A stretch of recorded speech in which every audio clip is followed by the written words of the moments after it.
It's Monday morning and it's time to grind. Right now, you have a decision to make.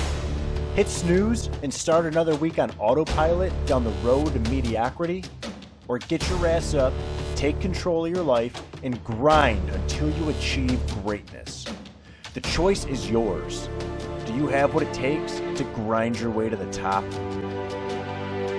Good morning, my friends. Welcome back to another episode of the Monday Morning Grind. This week, we're going to talk about anxiety and nerves. So often when we hear the word anxiety, our thoughts turn negative. We might think of the last time we had a panic attack, or some other triggers, such as a big project we got coming up, or a tough conversation with our boss. But one thing we usually forget to remind ourselves is that anxiety is perfectly natural and normal. To our ancestors, anxiety was used as a defense mechanism to let them know danger was near, such as a Bengal tiger walking through their village. And it worked great for this, but it also has another usage, and that's bringing out our peak performance state. And that's what we're going to talk about this week.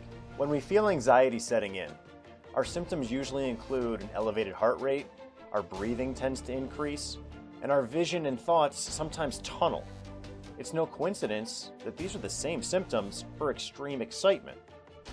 Michael Phelps was once asked during an Olympic interview, "Don't you get nervous before your races?" And he said, "Hell no, I get excited." Phelps has mastered exactly what we're talking about today, taking our body's natural anxiety response and using that as a primer to put ourselves in a peak performance state.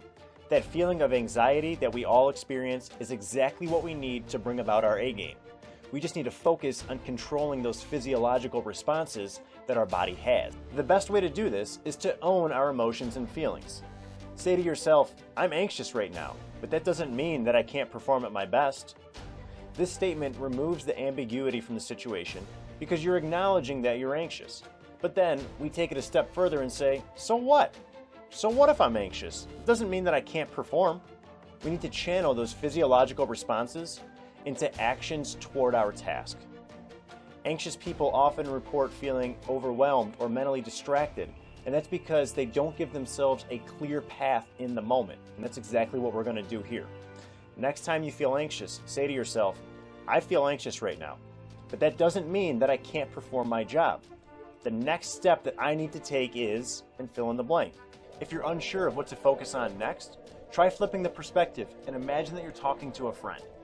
Research shows that we're much more supportive to our friends than we are to ourselves, so use that to your advantage. Visualize that you're having this conversation with a friend. That friend just happens to be you. Here's your task for the week. Write these words down and stick them somewhere that you're going to see all day. I'm anxious right now, but that doesn't mean that I can't perform at my best. When you feel that anxiety setting in, read these words out loud to you. Repeat them as many times as you need to gain that confidence to get the job done. We all have complete control over how we choose to respond to those physiological reactions our body gives us. Choose to bring out your A game. Drop some comments below and let me know how your week goes. Be sure to check out my workbook, the Emotional Intelligence Workbook, packed full of 45 exercises just like this to help you bring out your A game every single day. And tune in next week for the next episode of the Monday Morning Grind.